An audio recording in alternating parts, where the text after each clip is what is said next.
Walt Disney oli salaseurojen mies, okkultisti ja kadonneen tiedonkeräilijä.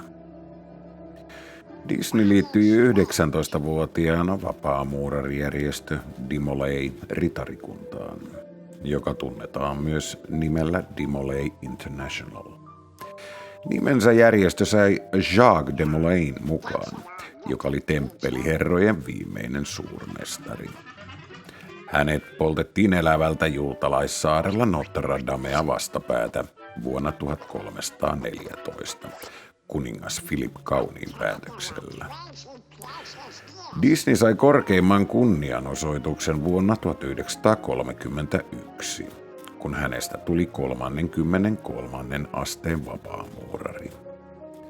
Walt Disney oli myös ruusuristiläisyyden jäsen, niin sanottu salainen okkultistinen ryhmä, joka oli omistautunut gnoosikselle eli tiedolle ja alkemialle, mutta tunnetaan paremmin muinaisena mystisenä järjestönä Rosicrucians. Amork. En tiedä mikä sai Disneyn kertomaan Pythagoran musiikin ja matematiikan taajuuksien pyhästä geometriasta tässä vuoden 1959 Ankka-animaatiossa Mathematician, mutta hyvä, että kertoi, koska tämä on ollut yksinkertaisin ratakiskon väännös eräiden elämän rakennuspalikoiden ymmärtämisessä, koska kaikki liittyy kaikkeen. Eggheads? Now hold on, Donald. You like music, don't you? What? Well, without eggheads, there would be no music. Come on. Let's go to ancient Greece, to the time of Pythagoras, the master egghead of them all. Pythagoras? The father of mathematics and music. Mathematics and music? Ah, you'll find mathematics in the darndest places. Watch. First, we'll need a string. Stretch it good and tight. Plunk it. Now divide in half. Plunk again. You see? It's the same tone, one octave higher. Now divide the next section. And the next. Pythagoras discovered the octave had a ratio of 2 to 1. With simple fractions, he got this.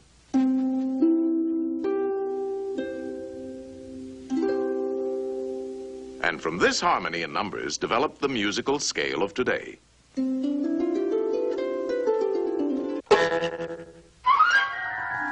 By Donald, you do find mathematics in the darndest places. You can imagine how excited Pythagoras was when he shared his findings with his pals, a fraternity of eggheads, known as the Pythagoreans. They used to meet in secret to discuss their mathematical discoveries. Only members were allowed to attend.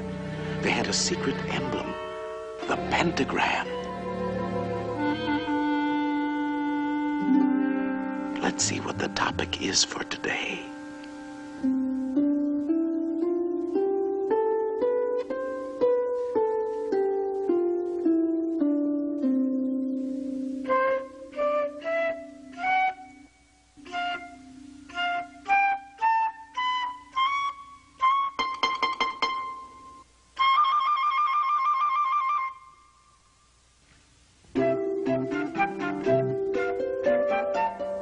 What's going on?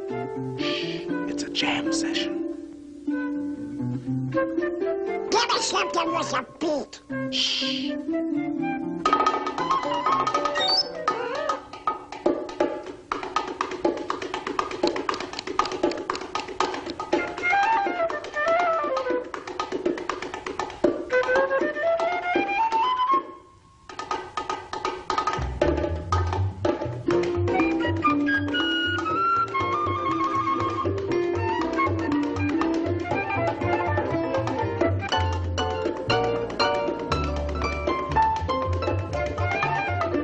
So from these eggheads, the Pythagoreans, with their mathematical formula, came the basis of our music of today.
boy, put it out.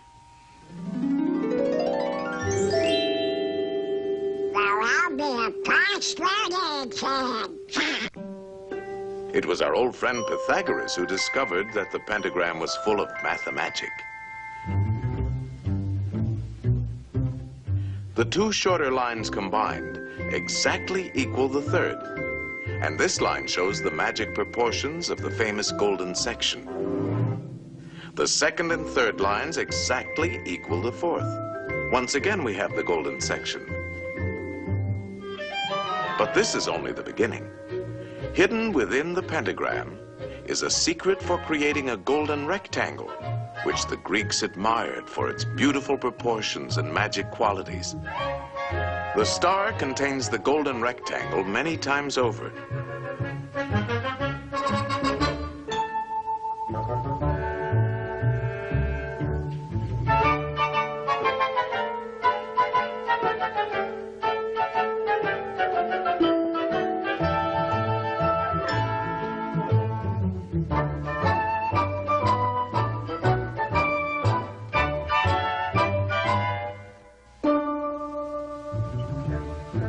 It's a most remarkable shape. It can mathematically reproduce itself indefinitely.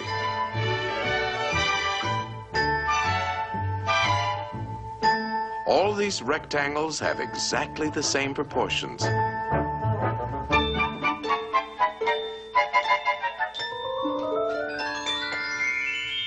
This figure also contains a magic spiral that repeats the proportions of the golden section into infinity. To the Greeks, the golden rectangle represented a mathematical law of beauty. We find it in their classical architecture. The Parthenon, perhaps one of the most famous of early Greek buildings, contains many golden rectangles.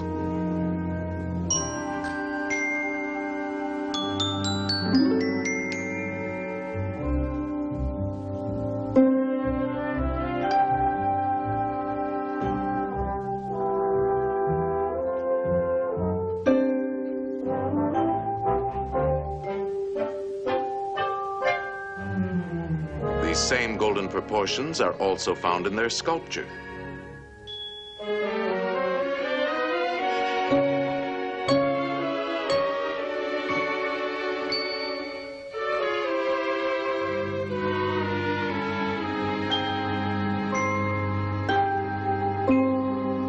In the centuries that followed, the golden rectangle dominated the idea of beauty in architecture throughout the Western world. The Cathedral of Notre Dame is an outstanding example. The Renaissance painters knew this secret well.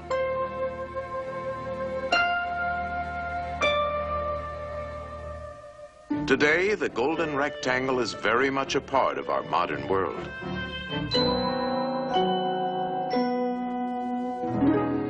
Modern painters have rediscovered the magic of these proportions. Indeed, this ideal proportion is to be found in life itself. Boy, oh boy, oh boy. This is mathematics. I got mathematical figures like that. Donald. Let me try it. No. Ideal proportion. Not quite. No, I'm afraid not. Well, we can't all be mathematically perfect. Oh, yeah? Yeah, I knew I could do it. Now that you're all pent up in a pentagon, let's see how nature uses this same mathematical form. The petunia. The star jasmine.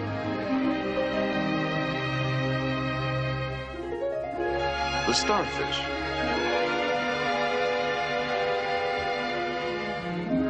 The wax flower.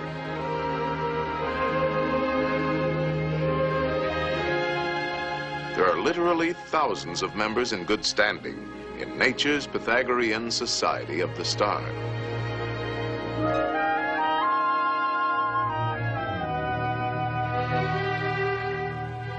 All nature's works have a mathematical logic, and her patterns are limitless.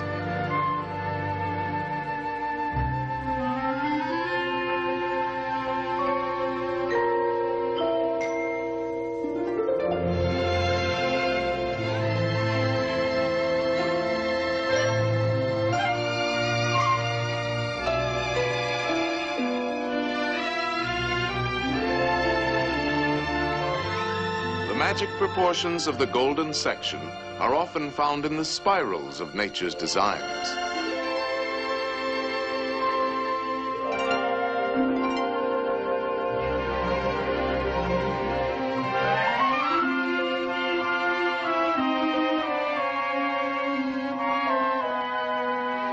The profusion of mathematical forms brings to mind the words of Pythagoras. Everything is arranged according to number and mathematical shape. Yes, there is mathematics in music, in art, in just about everything. And as the Greeks had guessed, the rules are always the same.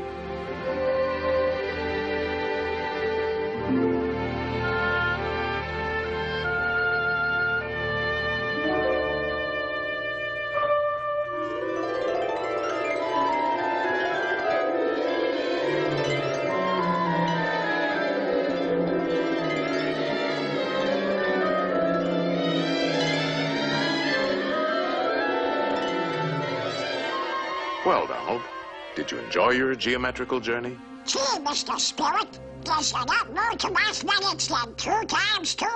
That's right, Donald. And you can find mathematics in games, too. Games? Oh, boy. Let's begin with a game that's played on squares. Checkers? No, chess. Chess? A mathematical contest between two minds. It's a game that has been enjoyed for centuries by kings and commoners.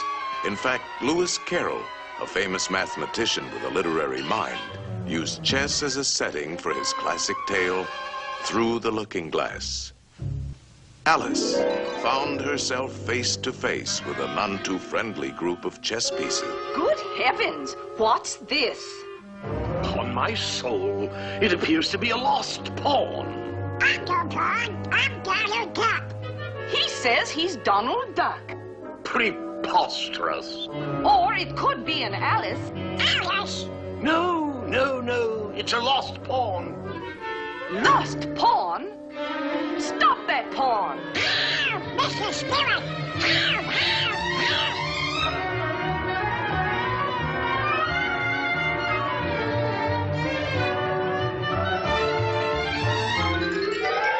Ow,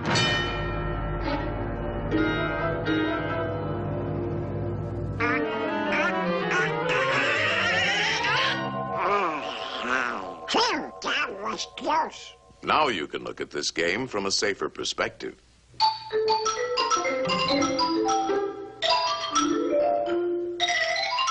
Chess is a game of calculated strategy, and since the board is geometrical, the moves are mathematical.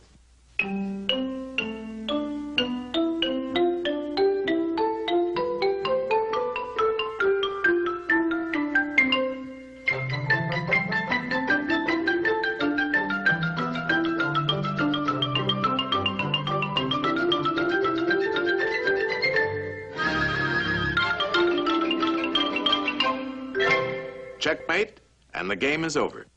That's very interesting. What's next? Practically all games are played on geometrical areas. The baseball field is a diamond. Oh, boy.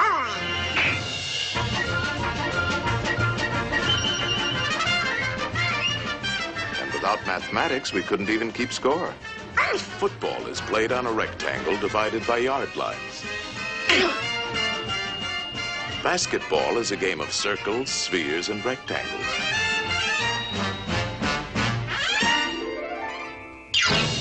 Even hopscotch has its multiple squares.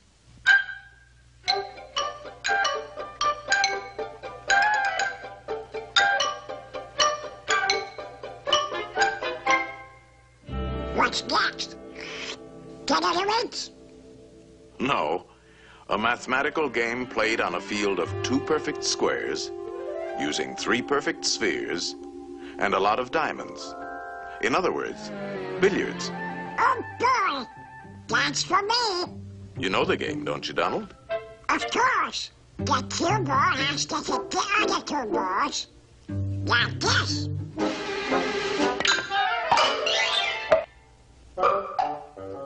Now let's see how an expert at 3-cushion billiards uses his head. 3-cushion? Yes. The cue ball not only has to hit both the other balls, but it must contact at least 3 cushions before it hits the final ball.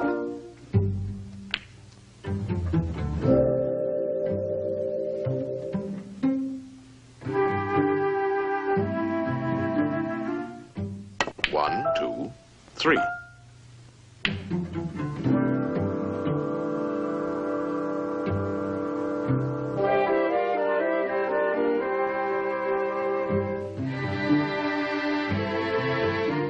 One, 2, 3.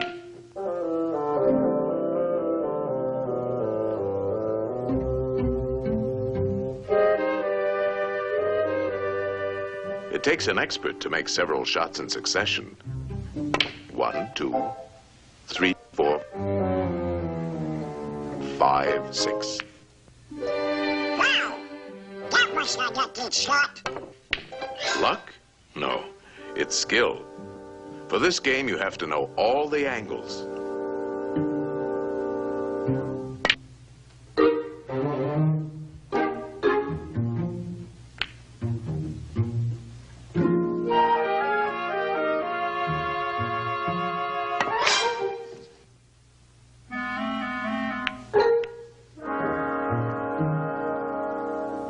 One, two, three, 4, 5, 6, 7. That's amazing! How does he do it? First, there's technique. He's striking the cue ball low, so it'll spin backwards. Hitting the ball on the right side will make it hug the rail. These trick shots take a lot of practice.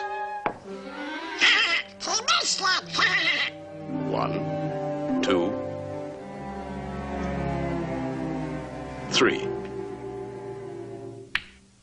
What's the mathematical about that? Oh, this game takes precise calculation. He figures out each shot in his head.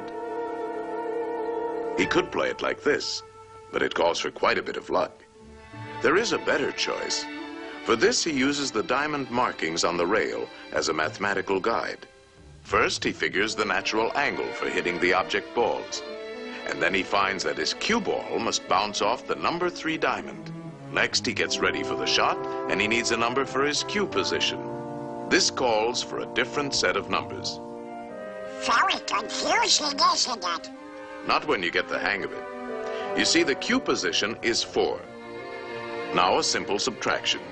3 from 4 is 1. So if he shoots for the first diamond, he should make it. It's called playing the diamond system.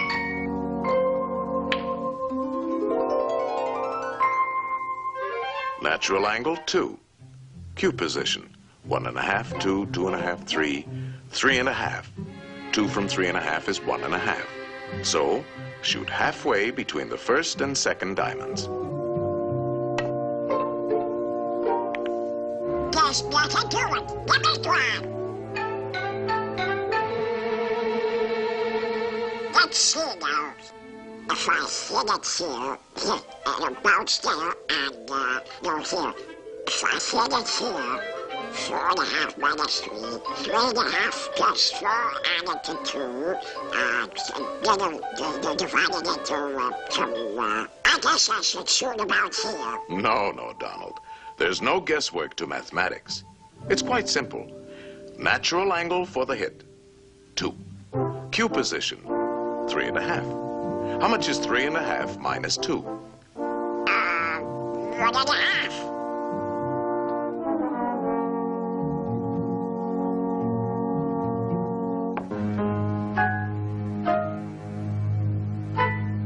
Hey, it works! Oh boy, it's a 6. If I hit it here, 3.5 plus 4, 2, 4.5 minus 3, divided by 9. You're making it tough for yourself, Donald. How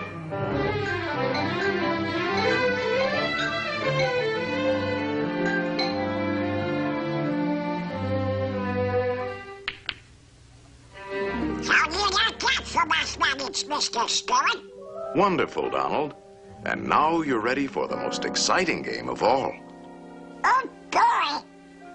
And the playing field for this game is in the mind. Uh-oh. Look at the condition of your mind. Antiquated ideas, bungling, false concepts, superstitions, confusion. To think straight, we'll have to clean house.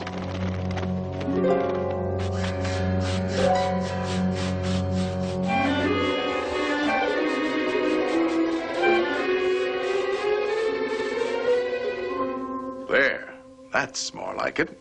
A nice clean sweep. This game is played with circles and triangles. Think of a perfect circle.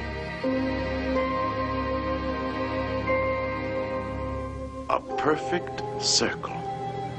Perfect circle. Perfect. Put a triangle inside and turn it.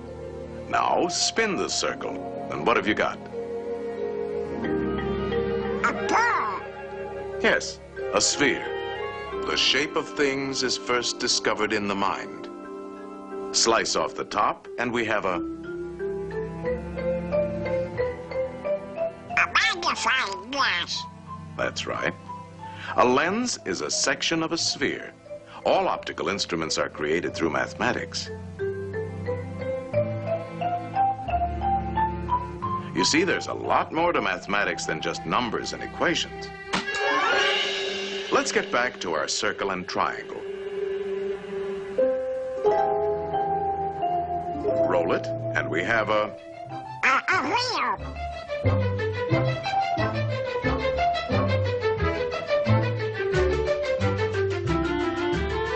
The circle has been the basis for many of man's important inventions.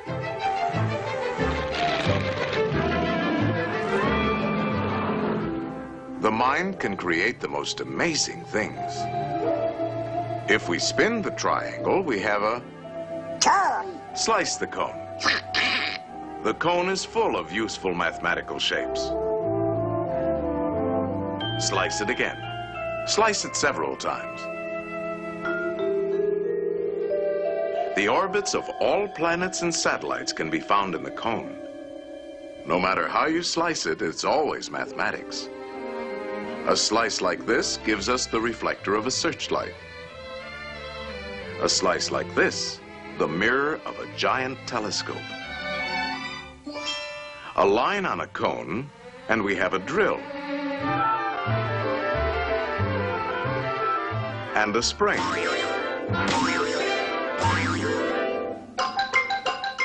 Now you're ticking.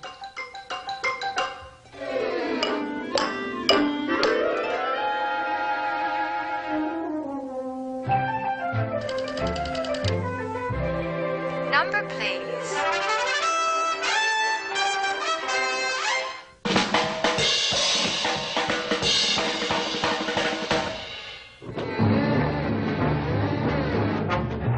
The mind is the birthplace for all of man's scientific achievements.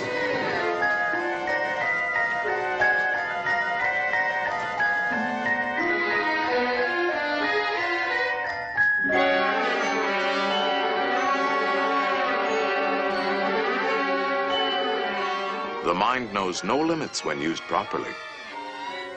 Think of a pentagram, Donald. Now put another inside, a third, and a fourth. No pencil is sharp enough to draw as fine as you can think, and no paper large enough to hold your imagination. In fact, it is only in the mind that we can conceive infinity. Mathematical thinking has opened the doors to the exciting adventures of science. I'll be doggone. I've never seen so many doors before. Each discovery leads to many others, an endless chain.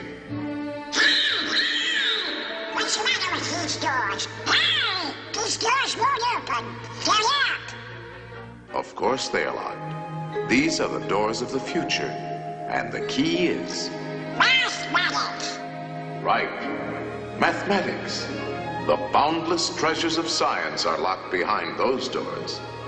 In time, they will be opened by the curious and inquiring minds of future generations. In the words of Galileo, mathematics is the alphabet with which God has written the universe.